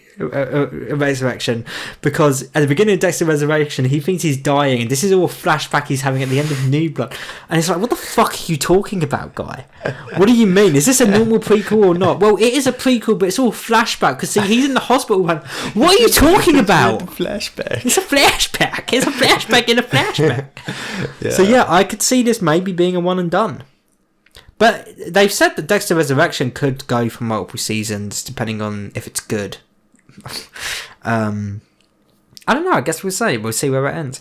Yeah. There's a very fine point where they could end it 100%, and I won't spoil what it was in case they use it, but there's a pretty noteworthy thing that happens where they could easily end the show with it. So if that happens at the end of the season, if that happens, you'll know it, by the way, and I would definitely be like, the show is over. So I guess we'll see. Yeah. Also, now you officially can't watch any Mr. Inbetween without me. Because now I'm away. Can we watch it on Discord? We can watch it on Discord. That's good. Yeah. We can indeed. Yeah. Because I'm definitely going to want to watch more. Yeah, because we should now, we should talk about the next season in the next. Yeah. We'll talk about podcast. season. Yeah. Yeah. But we will talk about every episode of Dexter just as they come out. Yeah. Essentially, Like if we're doing this every 2 weeks now, then the next episode, if we do stick to the 2-week thing, we might have 2 more episodes to talk about. Which is good. That's a good amount. Yeah, that's a good amount. Yeah. I think that's all though. Yes. Which is good timing because it's almost exactly 2 hours long. Yeah. Well, the recording is. Yeah, it will be smaller. Oh yeah. Yeah. Yeah. But pretty nice, pretty good length. It's a pretty good length. Yeah. We had a bunch to talk about. Yeah. You got no last little bits? Anything. Spit it at me. Give me a hypothetical. What would you do if the floor collapsed right now and we fell down, but we fell like really, really far down, and we fell down into and we found out that it's hollow earth, and we fell down and it's like a little civilization of people. Are they tiny people? Yeah, tiny people. And now you have the choice of staying with me because I've chosen to stay here now. I want to live here in hollow earth. Yeah. Or you can go back up to earth, back up to normal life, or you can stay down here in hollow earth. But here in hollow earth, all of the people are small, right? All of the people are small. They're like half the size of us because they're living in hollow earth. People. Yeah. Well, I'm definitely staying with you in hollow earth. 100%. We're going to become gods. Yeah. Okay.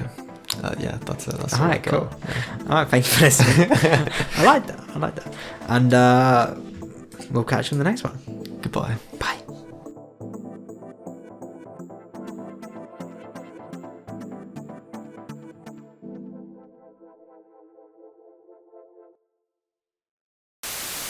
Hey guys, thanks for listening. Make sure to share this podcast on your TikToks, your Hoobastanks, your WhatsApps. Share it with all your friends and family. Share it with yourself. Yeah, and don't forget to subscribe to us on iTunes, on Spotify, on Anchor, and you could also subscribe to us on YouTube. We have a YouTube channel too. Yeah. Also rewatch this episode 25 times. So each of our viewers gives us 25 times the amount of money. Yeah. And also don't just share us with your friends, but learn the episodes off by heart and perform them to your friends and family. Become us. Put on little Bradley and Hector wigs and go around with your own Nethergreen podcast. The first person we see who does a fully fledged puppet show of the Nethergreen podcast gets $10,000 US. Thanks. Bye.